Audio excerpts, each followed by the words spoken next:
Aš esu Vytautas Bakūnas, savamokslis skulptorius. Gimęs 58 metais Sibire, Tomsko srity, Asino rajone, Baturėje. Mano kūrybinę darbą prasidėjo dar Smetonos laikas. Bet aš nekopijavau, drožiau savo. Nu, iš drožio mes žvelnis, neš pinigų maišo. Nu, ko dabar čia tie pavasaris, jau čia dažnai bišt nutepėm su kažkuo tu velnį pastatėm, viso vasaros čia stovėjau, kaimynai žiūrėjo, čia vis gyrė, jau čia gražiai išdrožti, viskas. Nu, ant žiemos nepagalvojam įnešti vido, ir svarbiausia reikėtų žievę nulūpti. Nes jeigu žievė, ten viskas jau beržas labai staigiai pūna. Nu, ir ko palikam ant žiemos laukį, pavasarį sniegs nutirpa, tas velnis mano vis, tas beržas supūvis, tas vis velnis nukrytės.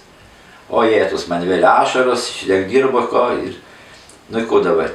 Tėvas mato, kad viskas blogai, parvež mane ąžuolą.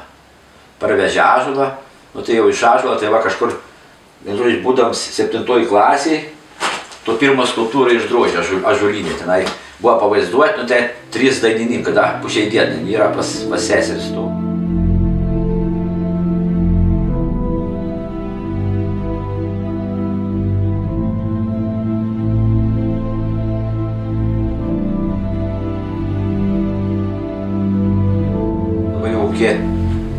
Kokių 20 metų, nedaugiau, kaip gyvenu vien šitą darbą.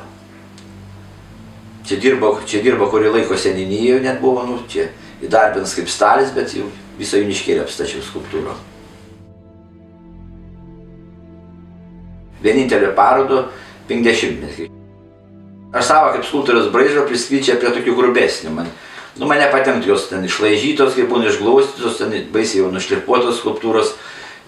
Patenka biškai skirtus kažkokių faktūrų, kad būtų ir grubumą kažkokia, būtų ir tokių švelnesnių vietų. Ne taip, kad jau vis iki galo išdailios.